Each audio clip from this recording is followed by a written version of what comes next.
very lovely to be here with you. We have lots of fascinating conversations coming up over the next 2 hours.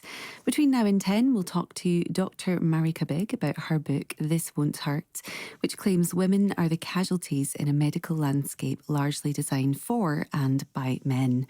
We'll discuss how a named person system may help students' mental health here in Scotland. Continuing our celebrations of 100 years of the BBC in Scotland, we'll hear memories of Pope John Paul II's visit to Glasgow in 1982. Ramadan began last week, but what's the experience of fasting like if you're a Muslim revert? We'll be joined by two people who both came to Islam as adults. And with the subject of illegal immigration to the UK still in the headlines, we'll hear the first-hand experiences of an asylum seeker who travelled to the UK in a small boat across the English Channel. In a moment, food, glorious food. We'll be taking a look at our complicated relationship with food and its impact on the environment. First, though, let's kick off proceedings with this.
Who actually has an upcoming gig in Glasgow on Wednesday, so that's one to look out for.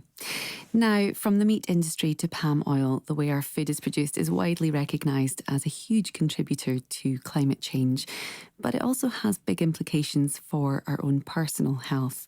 So what exactly is wrong with the way our food goes from farm to fork? And what needs to change in order to limit the impact on our own health and the health of the planet? Well, here to help us understand the consequences of our modern food system is Henry Dimbleby, co-author of a new book called Ravenous. How to Get Ourselves and Our Planet into Shape, and environmental journalist Louise Gray, author of Avocado Anxiety and Other Stories about where your food comes from. A warm welcome to you both. Good morning. Hi. Lovely to have you on the programme this morning.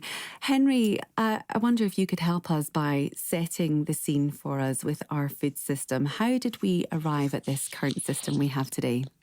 Well, so the book Ravenous was based on work I did for the government on a national food strategy. And what few people realize is quite how the food system has come to dominate the whole planetary environment. It is by far the biggest cause of biodiversity collapse. It's the biggest cause of freshwater pollution and shortage. It's the biggest cause of deforestation. And after energy, it's the second biggest cause of climate change. And it now, obviously, as you said, is also the biggest cause of avoidable ill health. It's going to bring down the health service if we don't do something about it. But people, because we're stuck in this machine and we see it very close up, people don't realize quite how trapped we are in the various pulls and tugs of the food system on us. And the two things that really are going wrong in the environmental space, we just don't measure nature in any of the kind of measures of human success. It's not in our wallets. It's not in the balance sheets of companies. It's not in the way we measure GDP, and therefore we destroy it. And on the health, food companies have got very good at hacking into our evolved appetite. Our appetite makes us seek out foods that are highly calorie dense, and they have spent more and more money marketing those foods at us. We've eaten more, they've spent more, and we've got sick. And those foods now represent over 80% of the foods that processed food companies sell to us are unhealthy. We're stuck in what we call in the book a junk food cycle. But there is, and I'm sure we'll explore it this morning, there is a way out. Well, Louise, I wonder if you could give us your thoughts on the back of what Henry has just supplied us with. You know, do you think that the modern system does adequately supply healthy diets for all of us? Do you think we have access to that in the system that we currently have? Well, no, you've heard the statistics from Henry. We're not getting healthier, are we? We're getting fatter. And at the same time, food production's responsible for a third of our carbon emissions. Mm-hmm. So, but my book is an attempt to give you information to make better decisions because, both Henry and my book, we can make people anxious. That's why it's called Avocado Anxiety, because we are aware that, we all know that we shouldn't eat bad foods, but actually it's very difficult to eat well sometimes in the food environment we live in. So I think, but we as consumers can make a difference through the choices we make. So my role as an environment writer is to try and give you the information so you can make better decisions for your health and the health of the planet. Mm-hmm. Louise, your book is obviously called Avocado Anxiety, and you particularly lean into that in one of the chapters where you talk about your quest for the perfect avocado. Yes. And the sort of social media pressures. How does social media play into all of this? Well, I guess it is important. I mean, I know from my own addiction to social media, I like to post what I'm having for breakfast and, clean foods, fresh fruit and vegetables.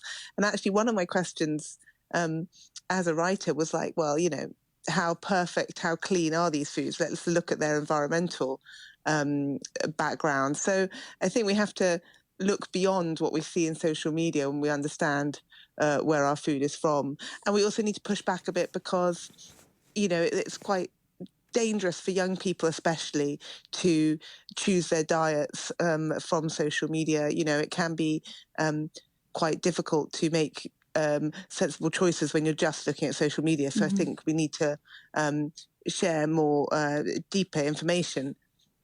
It certainly seems that food is widely available, whether that is on social media or in supermarkets. Henry, you mentioned before that food and the industry and the marketing taps into the appetites really we have for food now. How has that evolved? What do we crave? What do our bodies crave now in comparison to what they did, let's say, 1,000 years ago?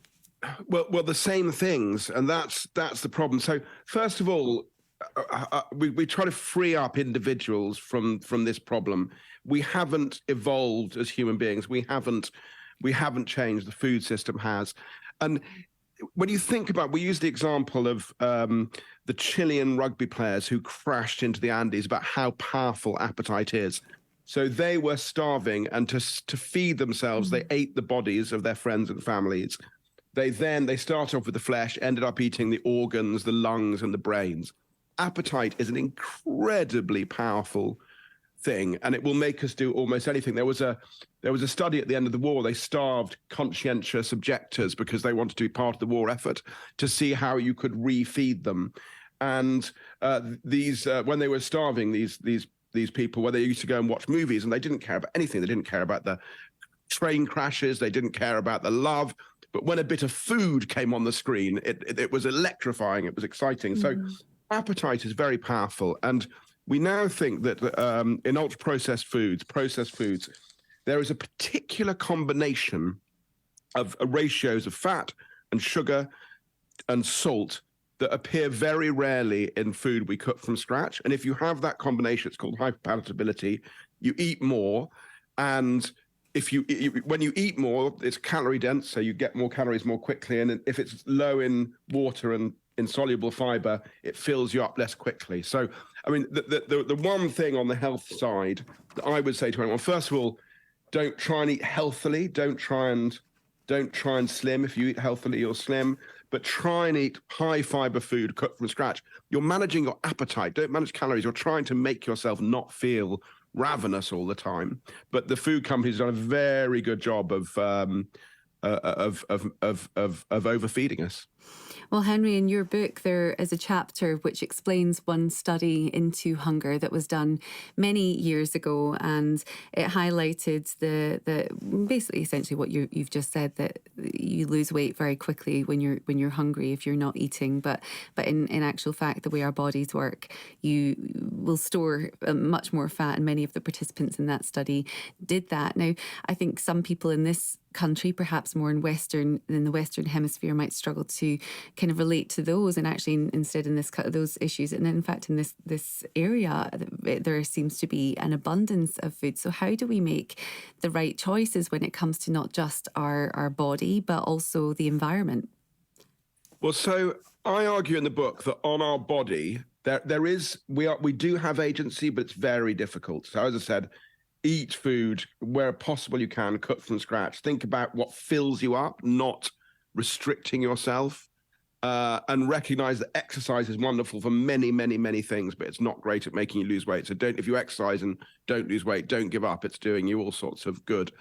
On the environmental side, we need to take pressure off the land. We need to use our land now to restore biodiversity, to sequester carbon, and the way we farm meat is incredibly inefficient. 85% of the land that we use to feed ourselves is used either to grow crops to feed to meat or to rear pastured cattle. And the one thing that you could do on the environmental side is reduce your meat eating a bit. 30% if you eat meat 6 days a week, cut off a day, cut off 2 days.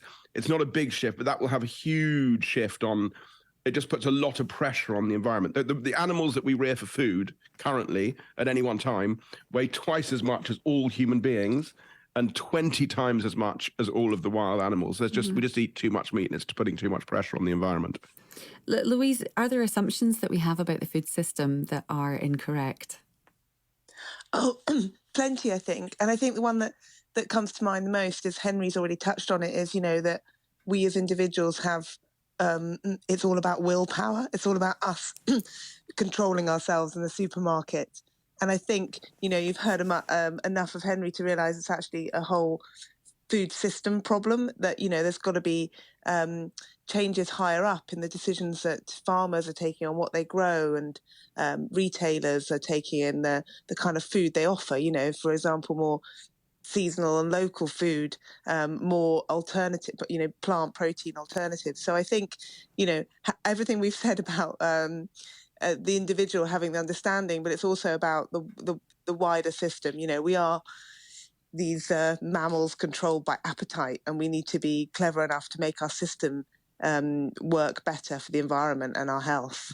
Now, Louise, Henry earlier just gave a few recommendations of things that we could do both for our own bodies and for the environment. I wonder if you have some input on that as well. Yeah, absolutely. I think food waste is a huge one. You know, Henry's already mentioned meat, but actually the next biggest impact on carbon emissions is the amount of food we waste. You know, a third of our food goes to waste, and that has a huge impact on carbon emissions. So try and use your leftovers. And fair trade as well is another one. I think, you know, when you're buying things like bananas, you can spend a few pennies more and make a big impact. And I think seasonality and is difficult. You know, don't beat yourself up about eating strawberries this time of year. But local, seasonal, diverse, getting a veg box is all great. But most of all, try not, like Henry said, don't be too anxious about it. Don't go on a crash diet. You know, understanding is much better, and trying to make better decisions. Thank you. Now, if you want to delve deeper into the mechanisms that shape our modern diet, then you can read Henry's newly published book with Jemima Lewis called Ravenous. And Louise will be appearing at the Edinburgh Science Festival on Monday, 3rd of April, where she'll be discussing themes from her book Avocado Anxiety, looking at the environmental impact of our fruit and veg. Thank you so much to you both for joining me. Some music now from Norah Jones with Sunrise.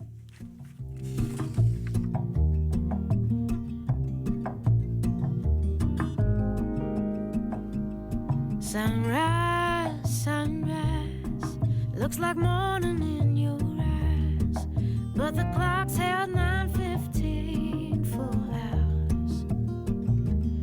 Sunrise, sunrise, couldn't tempt us if it tried, 'cause the afternoon's already come and gone. And I said,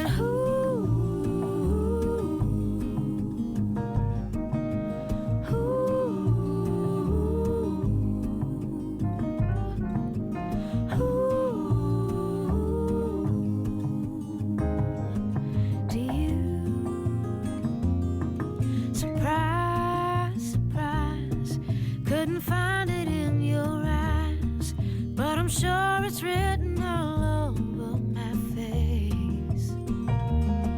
Surprise, surprise, never something I could hide. When I see we made it through another day, then I say, ooh,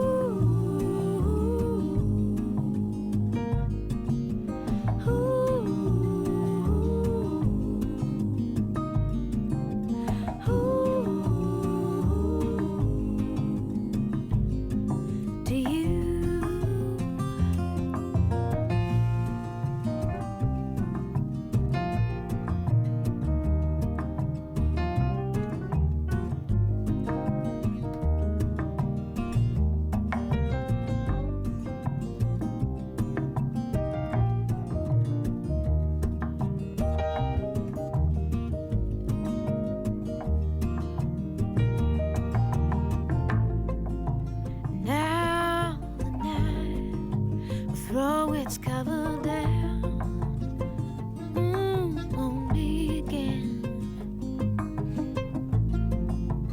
Ooh, and if I'm right, I guess the only way to bring me back.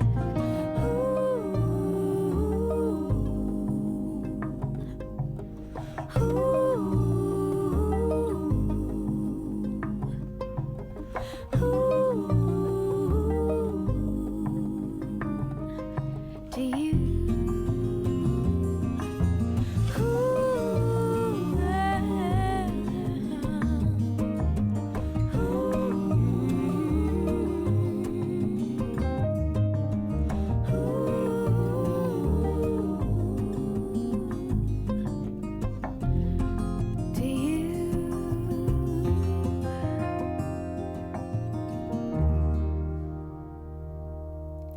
A beautiful, beautiful song there from Norah Jones with Sunrise.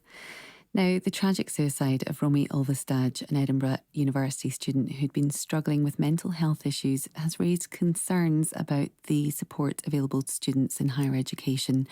Her mother is part of a group of campaigners of bereaved parents who've started a petition urging parliamentarians to address the shortcomings in higher education through the provision of a general duty of care standard. The petition has gained more than 121,000 signatures. University can be an incredibly stressful time for many young people. Academic pressures, social isolation, financial worries can all contribute to feelings of anxiety and depression. For those who are already grappling with pre-existing mental health conditions or who may develop them during their studies, these challenges can be even more daunting. To gain a first-hand perspective, we spoke to a student who is studying in Scotland about his own battle with mental health issues whilst attending university and how he would feel about having a named contact. In my first year, I felt like the most difficult thing I struggled with was I experienced symptoms of imposter syndrome. Everyone here is super smart. It would be hard not to compare myself to others in seminars. Thinking, do I really deserve to be here? Am I not smart enough? It was around this time last year, actually. It was leading up to exams, and the stress of exams was kind of getting to me. I was going to come home early because I just wanted to just get away, just get back to my friends, the normality that I was used to. And I kind of shut myself in my room for like a month. I would only go out for going to get my shopping or doing my washing and stuff like that. And I kind of just kept myself secluded. But, I was like cancelling plans last minute. I wouldn't want to go. If I saw a notification on my phone, I would kind of get so anxious just from seeing like the icon of like, oh, a new message. I would feel like I would have to answer it. And I feel like from then on, it just kind of spiraled a bit. And I was kind of just going along with uni, just doing the best I could to my ability. So some days were quite harder than others. I remember walking through uni, I had to sometimes take another route to my classes to avoid walking over bridges because my thoughts were getting that bad and I didn't want myself to act upon them. I remember it got to one point, I think, just before Christmas. We were doing all our mock exams and like handing in all our summative essays. And I think if it wasn't for one of my friends kind of noticing something was off from home and calling me, I feel like something that I would have regret probably would have happened. I feel like the university or any education system has a duty of care, which they have to adhere to. I feel like having a named person in place is definitely something that I think should be mandatory because it allows you to name someone. Could be anyone other than a family member. It could be a close friend who's like a brother or a sister to you at home. For me, I'd probably have my older sister. And I feel like I would definitely probably benefit from her being contacted if I was ever in a time of need. There are times where you can feel very alone and very vulnerable. And I feel like if you don't have measures put in place to kind of protect yourself, it can be a bit self-destructive for some people.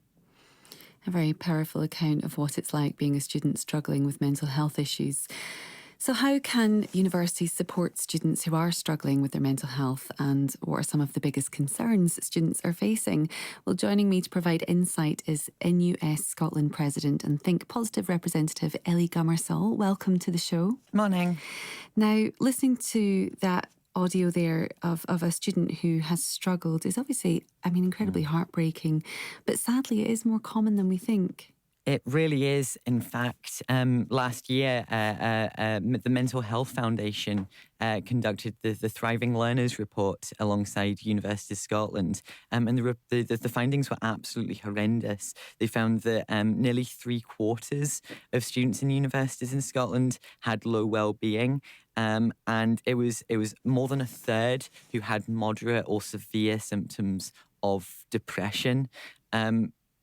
I think a lot of people who are probably listening right now can relate to experiencing poor mental health. But I think when we look at the statistics, it's really clear that students are being disproportionately impacted by mental health at the moment. And there's a few different reasons for that. I think I think all of us can relate to the trauma that we experienced during the COVID-19 pandemic. And there's a lot of overlap and overhang from that. But in particular, when we're looking at issues around student poverty, we know that there's a direct link between someone's financial situation and their mental health. And students are really suffering in poverty right now. A report by NUS Scotland just a couple of months ago found that 12% of students in Scotland have been homeless at some point in their studies. More than half have skipped a meal at some point in the past year because of their financial situation. So if you're not only having to worry about getting your assessments in on time, meeting those deadlines, often having to work several hours in a part-time job alongside your full-time studies just to be able to pay the bills, and then on top of that, still struggling to be able to pay the rent and feed yourself, then I think it's no surprise that student mental health in Scotland is really at breaking point. Ellie, it sounds like you've identified a number of macro level influences that have been affecting students' mental health. You mentioned there the COVID pandemic, the cost of living crisis. These are, huge and very recent issues that have obviously occurred in a very short space of time. I wonder, how then has this impacted on society's view of students and who they are? How does that affect their worries of potentially not being taken seriously when they express how they're struggling? Yeah, this is a really, really important point, actually. And I think it's also first important to note that although yes, in the past sort of couple of years, with things like the cost of living crisis, with the pandemic, things have been much more, I think, acute in terms of student mental health. Actually, this has been a problem for years. This has been a problem for much longer than I've been a student, much longer before the pandemic started. And I think there's a lot of structural issues there. And part of that, actually, I think, is how we as society think about who students in Scotland are. Because I think often there's this idea that when we're talking about students, we're talking about, 18-year-old school leavers who, have got mum and dad there to financially support them, who, will move back in with their parents during the summer break, for instance, who will, go out and party every night. And I'm not going to say that those types of students don't exist, because of course they do. But actually, when you look at who Scotland's students are, the majority of students in Scotland are actually over 21. You've got a lot of students who are parents themselves. And when you look at the amount of money that students receive to feed ourselves, to pay our rent, the student support payments from the Scottish Government, it's actually not even enough to look after one person, let alone if you've got a whole family to look after. Also, you've got a lot of students who are, again, disproportionately impacted by poor mental health and by poverty. And when we did our survey of student poverty back a couple of months ago, we found in every single case for those students who are care experienced, those students who are estranged, who don't have parents of their own, who are parents or carers themselves, perhaps, all of those groups were so much worse than the general student population in terms of their poverty situation and in terms of their mental health. And I think as well, sometimes as society, we look at students and think, having pot noodles every day for dinner and, isn't that funny? And actually, I think that there's a really serious element to that too, because if you're unable to afford to, we just heard actually with your last guest around the importance of, nutrition and food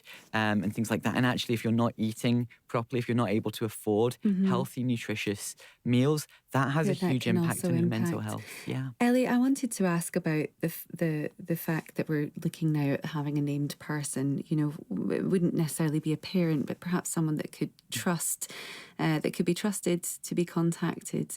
Perhaps if our participant who spoke to us earlier, if they needed more help.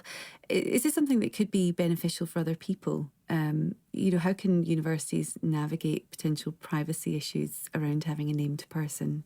Yeah, I think it could be really, really helpful. I do think that there is a lot of nuance that we need to explore because, as you say, there could be privacy issues, confidentiality issues. It might well be that a student actually doesn't have someone who they're able to trust implicitly, no matter what. I'm thinking, for instance, if you, as an example, you might have a student who was transgender, and actually, again, in our data, we see that trans students and students who are non-binary, whose gender is neither male or female, are significantly more likely to have poor mental health or be suffering from poverty, all of these sort of things. And actually, it might well be that they don't have anyone at home who they're out to, and that by the university contacting that person, that it might accidentally out them. Now, I think that's a very small number of cases where that would be the case, but that is important. So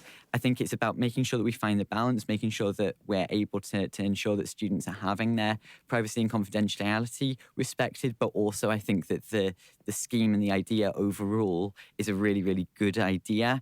When we've got students who are, dying from suicide in some cases because of their mental health, it's absolutely clear that universities and colleges as well need to be doing more to step in when they are able to identify a problem. And I think that this particular scheme could be a really, really effective way of doing that. Well, Ellie, just quickly on that note, what can higher education facilities do to support students with their mental health? Well, so at the moment, actually the majority of universities and colleges in Scotland are currently working with Think Positive, which is a programme run as part of NUS Scotland and is funded by the Scottish Government to develop student mental health agreements. And what that is it's an agreement essentially between the Student Association and the university or college, where they come together to help develop and implement mental health and well-being programmes at the college or uni. And that's really effective because it means that it's co-designed by students. Students are involved in making it work for them.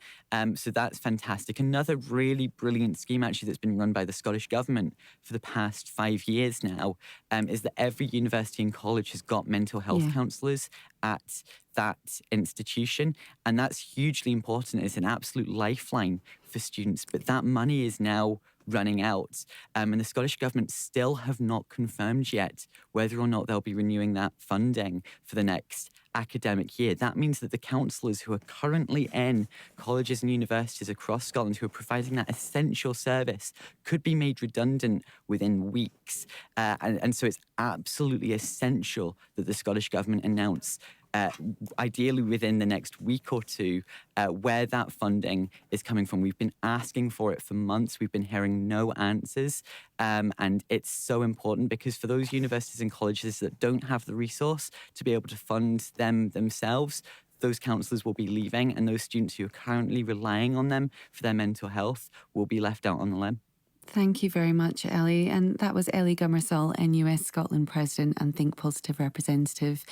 Now, if you or someone you know has been affected by what you've heard and would like details of organisations which offer advice and support, go online to bbc.co.uk/action line, or you can call for free at any time to hear recorded information on 0800 066 066. Now, you're listening to Sunday Morning with me, Zara Janjua, and coming up at 10, both here on BBC Radio Scotland and on BBC One Scotland, is The Sunday Show. And Fiona Stocker joins me now to share with us what's coming up. Good morning, Fiona. Good morning to you. How did you cope with an hour less in bed? It's a bit of a shock, isn't it? Well, it certainly was. I was doing a wee bit of travelling over the weekend, so it was an hour less than I would have liked. Indeed, I know. Well, I've had 3 coffees already, so that should get us going. Busy programme. Obviously, it's been a fascinating contest for the new top job in the SNP. Obviously, a reputation for being rock solid and very disciplined, but it's gone had a bit of a wobble, I guess. So a host of senior figures, public facing and behind the scenes, are gone. We're going to be talking about which direction the party takes from here? Will it be more of the same or significant changes? On the Sunday show, we'll have Scottish Labour leader Anas Sarwar and Scottish Greens co-leader Patrick Harvey. Also, the broadcaster, columnist and author Leslie Riddick. I'll have veteran health journalist Penny Taylor and Abby Garton Crosby of The National. Also with us, former SNP Minister Stuart Stevenson and former Labour MP and MSP Margaret Curran. So we'll be having a good full analysis of what we might expect over the next few days, weeks and months even. Also, we're going to be live in Kabul this morning because last week the new academic year began in Afghanistan, and once again over 1 million teenage girls were barred from going to school. So we'll look at the ongoing impact of that. Lots of sports to get through as well, so a busy couple of hours coming up with you at 10 o'clock. Oh, it certainly sounds like a packed one. Fiona, you'll need to keep that coffee coming. Yeah, just a way to get another one. Thank you so much. Thank you, speak soon. Now, there's a perfectly titled track for this show. This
That's it. Hold on. Shit. To Sunday Morning with me, Zara Janjua. Now, does the medical profession treat people equally, or is gender neutral medicine a myth? According to a new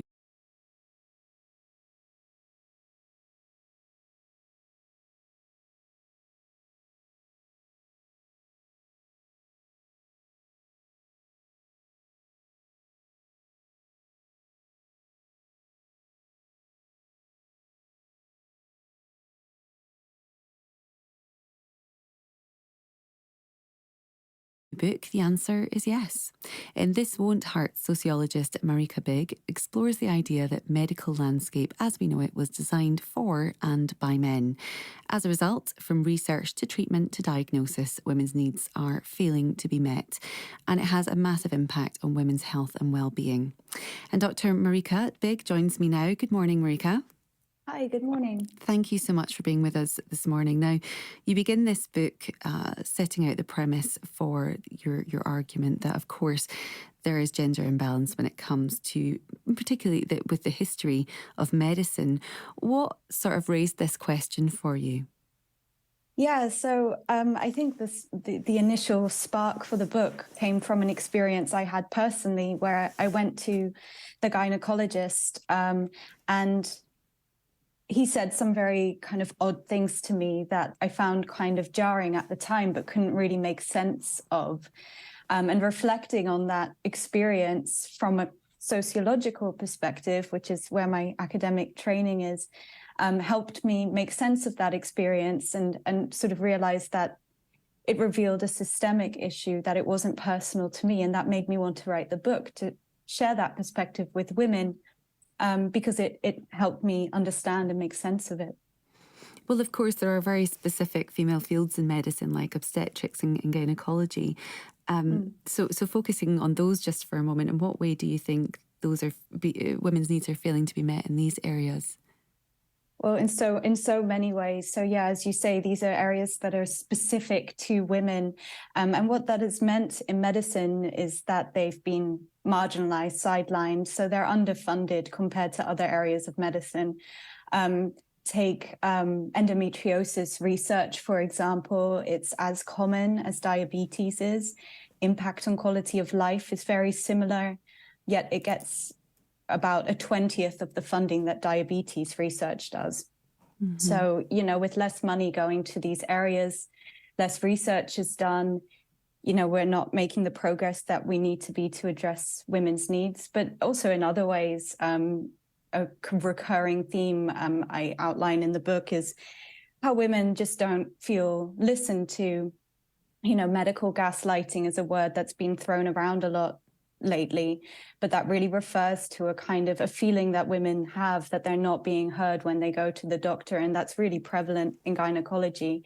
It also means that really simple kind of innovations or adjustments that could help women access care aren't being made. So an example is, for example, cervical screening, the swabs. Women have expressed for a long time that often they don't feel comfortable going to the doctors to do these, but send them to women's houses and they're able to do them and you're able to save lives. So it's often also preventing very simple changes from happening. And you were specifically talking there about things like the annual smear tests that mm-hmm. women have to undergo, which of course many find painfully discomforting to be mm-hmm. in medical environments. Now, Marika, you also mentioned medical gaslighting, and mm-hmm. I wonder if we can lean into that a bit more, but now in the context of general health, because mm-hmm. in the book you do highlight some concerns that you have about perhaps the way that women's health and heart issues manifest differently to men's. Can you tell us about that? Yeah, so the hearts and cardiology is a really interesting example because heart attacks don't manifest for women the same way that they do for men, but most women don't know this. So the symptoms are slightly different. It doesn't necessarily present with the same sort of classic chest pain that we've seen in, in media representations. Also, women don't think that heart attack is as common for them. It's very much seen as a male disease, but it's the number one cause of death for women. So, yeah, this is an area where there's just a lot of misinformation. And it also means that when women do go to the doctors with these symptoms, doctors also mistake symptoms for example, menopause. The symptoms of heart attack for women are very similar to those for menopause. So this has happened a lot. I also use an example, which is quite, harrowing in the book, of an app that was developed to diagnose medical conditions. And when men entered their symptoms of heart attack, the app would tell them, you have a heart disease, go to the hospital. And when women did it, it told them they were, feeling anxious and stressed. So, this lack of information leads to misunderstanding, both on the side of, women and patients, but also for doctors who, aren't adequately trained in these gender differences. Marika, why do you think we're in this situation? Why do you think this has potentially arisen? In what way have men defined the course of medical history? Yeah, so what I do in the book is really situate science and medicine in culture. So we often have this view of science as kind of objective, above society, but it's people are doing the science. So it's susceptible to the same biases and the same histories as the rest of culture is. And unfortunately, our history is very, very much a patriarchal one. So the same kinds of ideas that have emerged throughout history have shaped medicine, and it's been, run mainly by men, asking questions that matter to them and their health. Women's point of view it has been, historically excluded. And what this has meant is that this idea of women as baby carriers that's so pervasive in society is also very central to medicine. So when we talk about women's health, we usually think we're talking about, the areas you mentioned. So these women-specific areas of health like gynecology and obstetrics, but obviously there's a whole, body around our reproductive system that also needs attention. And this over-identification of women with their childbearing capacity that we see in society at large has really restricted research in medicine too. So yeah, that's what needs to change. And Marika, in the book, you do outline a number of the women's reproductive organs that have been named after men in the profession as a point of illustration. I wonder what kind of reaction then you've had to the book from men in the medical and scientific professions, because it's very strong, very impactful, what you've written, and do they feel they have been unfairly targeted? So there is this kind of defensiveness that I have experienced, not just from male medical professionals, but also female. And I think, especially with these discussions around medical gaslighting, I think medical professionals often feel attacked because, this critique maybe implies that they haven't been doing their jobs well. And that's not at all what I'm arguing. I think, medical professionals work really, really hard. My point is that this is a systemic issue, and no individual. I'm not blaming any individual. I'm saying this is a problem with medicine at large. I am saying, however, that if individuals don't interrogate their gendered biases and don't try to make changes, then we are all complicit. But I'm not blaming any individual. Now, we've already spoken about the way that women manifest, differently when it comes to heart disease. But what are some of the other areas in particular that you've found that you would have highlighted in the book? Yeah, so there's so many. Another really crucial one, I think, is pain. So for a long time, pain studies, clinical trials included mainly men, but also animal experiments. So much more fundamental science was done only on male animals. And this meant that researchers had an incorrect understanding of pain and the mechanisms underlying pain. So it turns out women have a completely different pain signaling neurological pathway.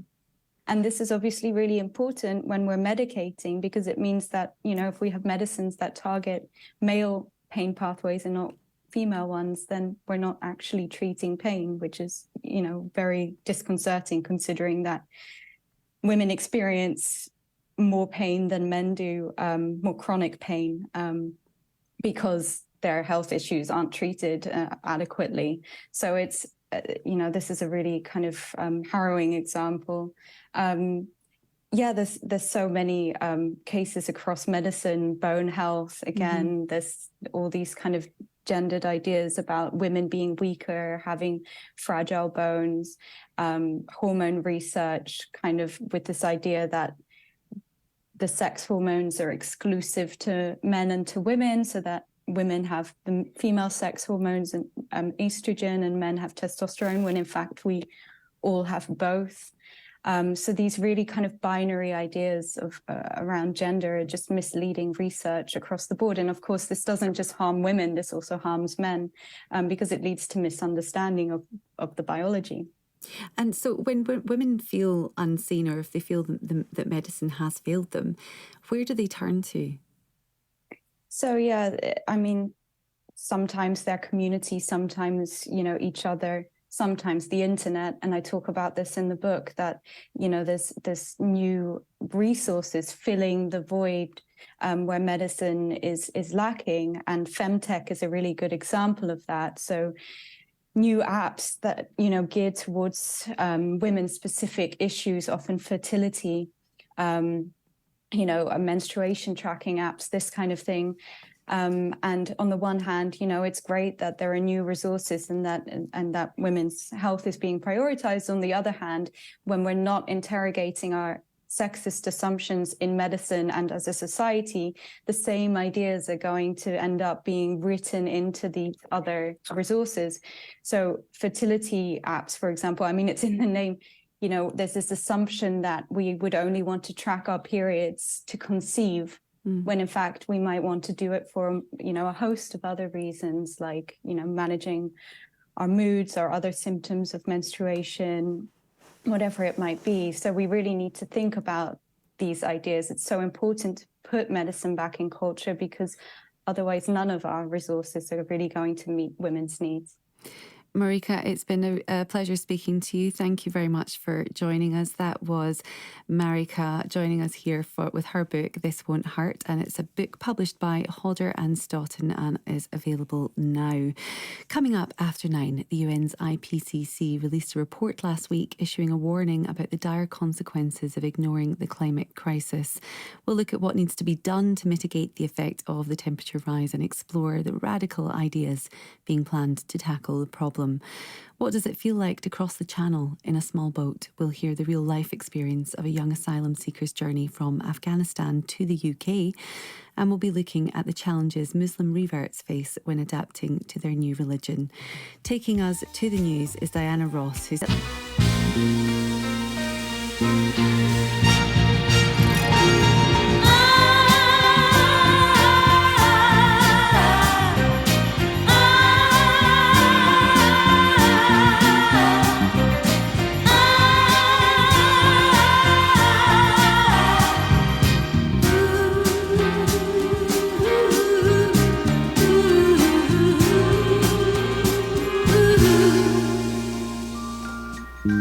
If you need me, call me. No matter where you are, no matter how far, just call my name. I'll be there in a hurry. On that you can depend and never worry. No wind, no wind, no rain, no rain. Oh, winter's cold. Can't stop me, babe. Oh, babe, baby, baby. If you're my goal. Oh, no wind, no wind, no rain, no rain. Can't stop me, babe. If you are my goal.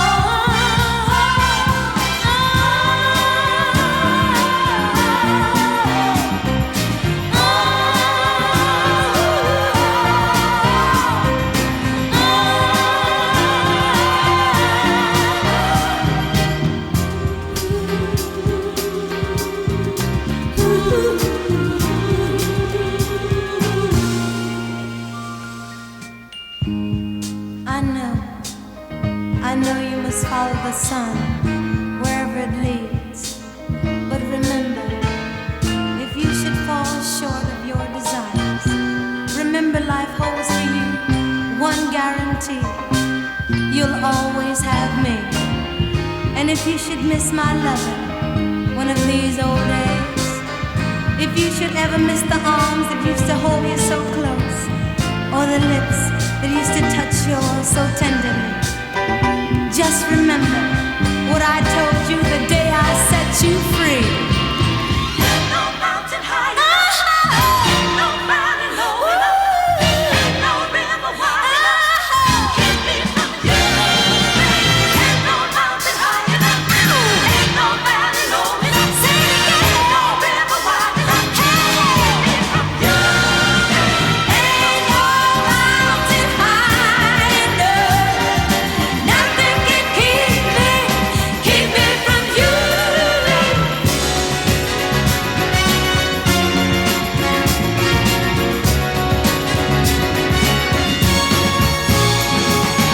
no mountain high enough, ain't no valley low enough, ain't no river wide enough to keep me from you. Ain't no mountain high enough, nothing can keep me from you.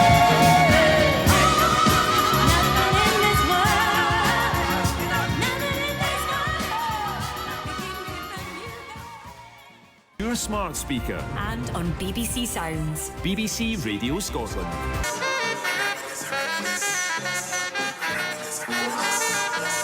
I reminisce. Yeah.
before 10 o'clock. We'll be celebrating 100 years of the BBC in Scotland, reflecting on memories of Pope John Paul II's visit to Glasgow in 1982. Following the Intergovernmental Panel on Climate Change's most recent report, we'll be investigating what steps we can take to mitigate the worst effects of climate change. And in a moment, we'll be hearing the first-hand account of a young asylum seeker about their experience travelling to the UK on a small boat. But first, some music. This is Simon and Garfunkel with Mrs. Robinson.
From 1968, that was Simon and Garfunkel there with Mrs. Robinson.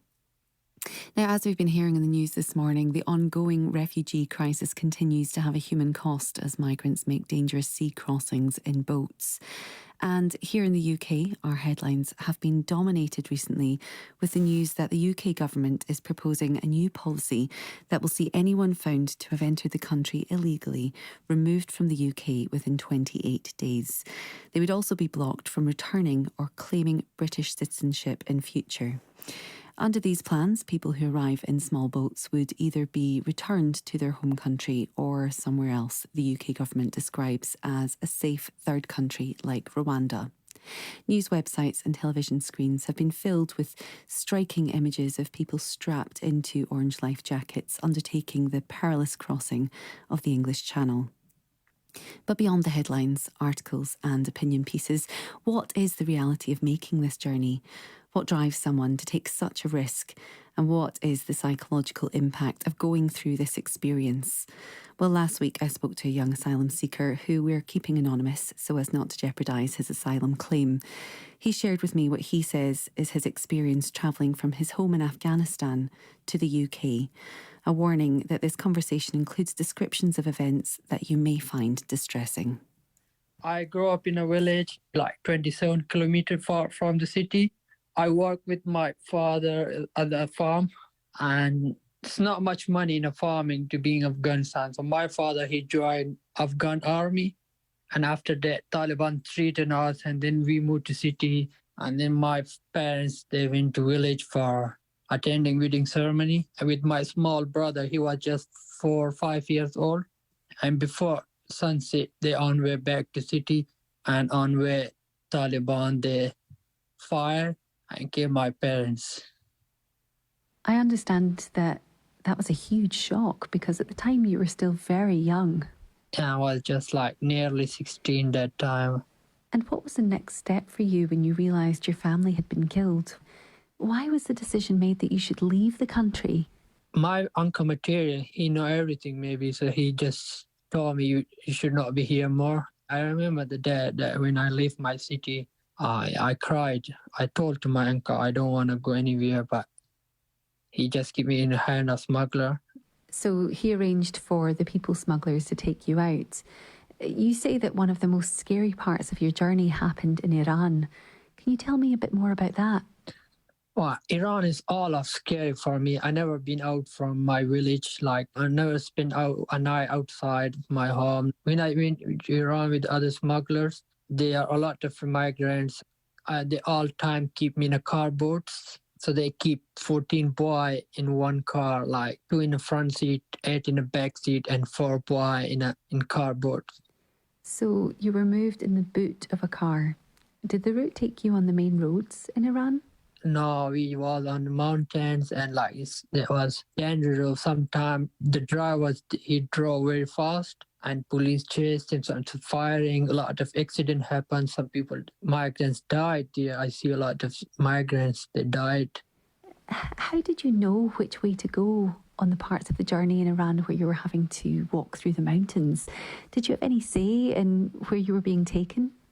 We don't have any choice. We was in smuggler hand, and whatever they say, you need to follow. There's no way to back. They will leave you in a mountain. I see when we crossed the border, when we entered Iran, there was a mountain. We walk in the mountain about like 18 hours.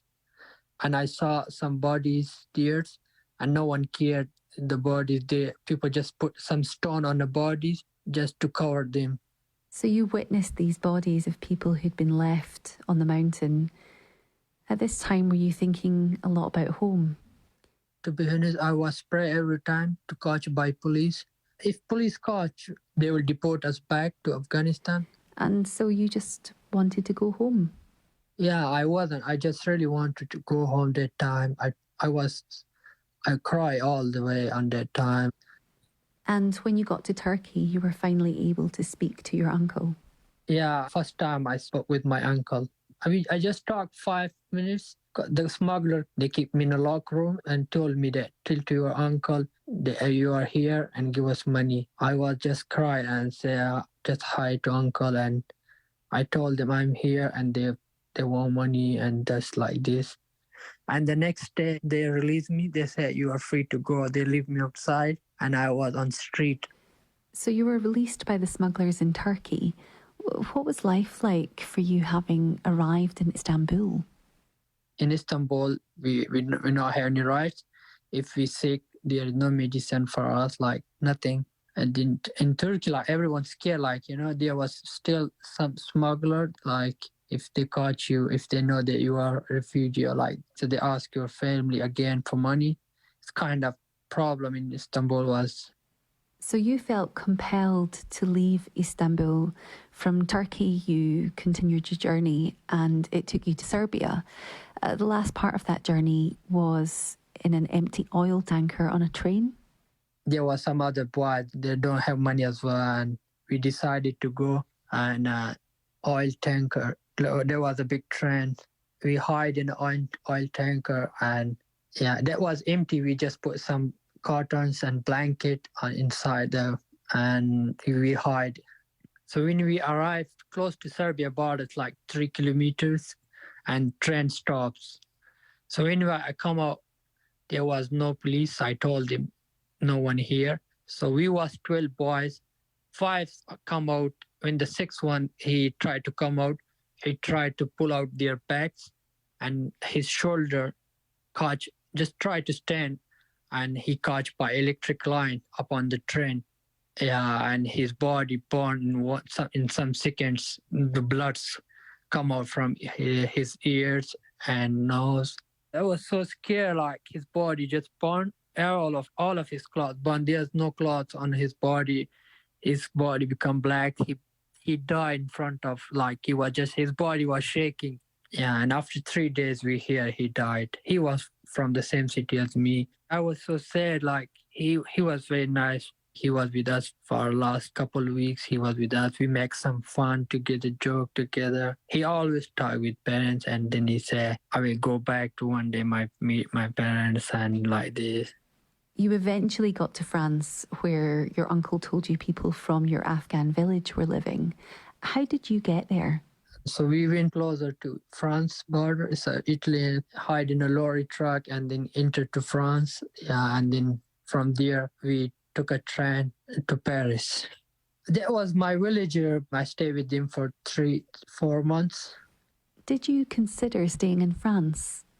My friends told me like that, you can see how things are going on. If you like, stay here. If you don't want, so then you can decide where you want to go. I can't speak French. My friend, they stayed there for a long time and they can't speak French and they can't read it, and I wasn't allowed to study there. And so it's like a lot of difficulties, like if you can't speak French. I was trying to go to school, but I wasn't allowed.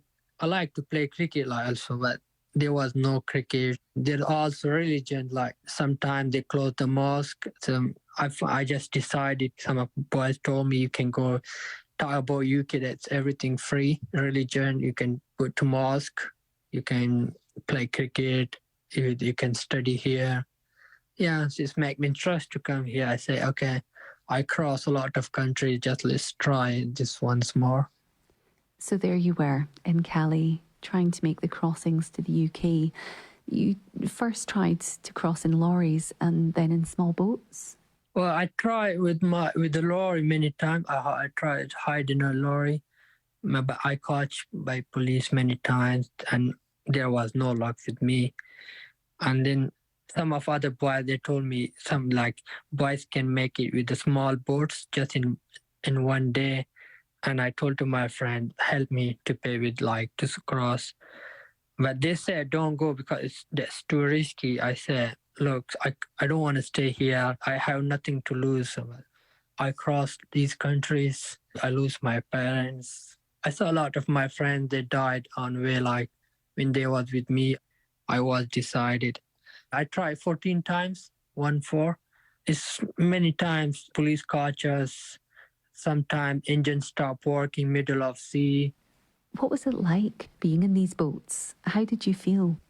When you sit in a boat, you will not see that you will be alive. It's so scary. You can't rescue yourself. Like I crossed 12 countries, but you can rescue yourself in the mountains. But in the sea, just God can help you. Like that was so scary. One time we was close to English Channel, like 30 minutes, and the engine stopped work. The family was there, chair was there. Everyone was cried, and when I see the sky and the sea, same, it look like blue and black. You can't see anything. So I close my eyes. I was just close my eyes, and because I was afraid to see the sea like these moving waves. Yeah, that was so scary, to be honest. Why did you keep trying when it was so scary? I was tired and feel like giving from everything. I miss my family. lose everything there. But it wasn't easy. Like I faced a day with some of boys. They was lucky. They made it first time to cross the channel, but I wasn't. Having seen what so many people had experienced trying to cross by boat, did you feel scared that you might die? Well, when we talk in the evening together, like we sit together, talk to each other. So when someone try to go on channel, so we talk to each other, might we not see you again or see you, and just we wish them good luck. So maybe you remember when 27 people died before last year. Mm-hmm. I was there on that night. I was there, and 3 of my friends from Afghanistan. I just met them friends. Like we talked together there. I remember one, and he asked me to join us. I told him that I'm sick. I can't go tonight. I will try next night. Yeah, and the next morning I hear they died in the sea. When all of this was going on, did you pray? Yeah. I pray. We pray every time. Like. And what were you asking when you prayed?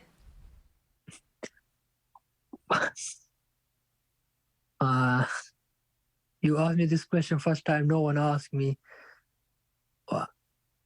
I'm still praying for my mom and for my father, and I not pray for myself. I just say, God, keep things. Say yeah. It was for the other people in your life, for your family. You were praying for them at a time when you were going through something so challenging, so difficult. So you were talking about the Channel crossing, and what was that like then on the day your boat got to the UK? We were so happy. We made it in 9 hours. It took 9 hours to cross, just the channel. We were in middle of sea. I wasn't know where we are, but then someone called to police. Yeah, and the police, I think they see what location we are. So we was in English Channel, and the British police, they came us and took us and they took us. We were so happy, no one believed it, we make it. Since arriving in the country, you're now going through the asylum process and are helping with volunteering. But how much of what you've been through stays with you? Are there particular memories that remain? Sometimes things come on my dream. The one friend, he caught by electric.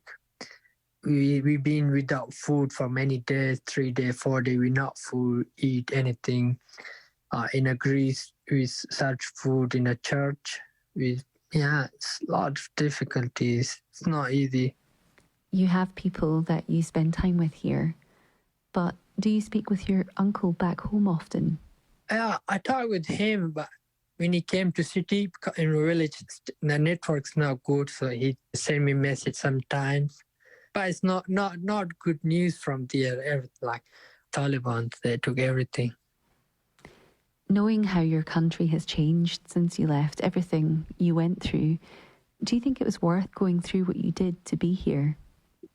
Yeah, I think I wasn't understand that time. I don't want to come to Europe side, but then later I understand everything when I leave the country. I think it's a right decision. My uncle sent it to me because he was thinking that I will be not safe there. You have friends here now, and you've already won several awards through your local cricket team. Are you any good? Well, if I say I'm a good cricket, I'm fine, not bad, not too good, not too bad. But I'm learning, I'm learning. My thanks to that young asylum seeker there for sharing his experience of coming to the UK from Afghanistan. And I'm sure there'll be many more conversations around this topic in the many months to come. In a moment, we'll be reflecting on the memories of Pope John Paul II's visit to Glasgow as we continue to celebrate 100 years of the BBC in Scotland. Take a tambourine, go and get yourself a whistle. Okay. Take a tambourine, go and get yourself a whistle. Okay. Take a tambourine, go and get yourself a whistle. Take a tambourine, go and take a tambourine, go. I go by the name of Swiss Beast the Monster. We gonna get this party started. Don't serve fast. Let's go. Take a tambourine, go and get yourself a whistle. Take a tambourine, go and get yourself a whistle.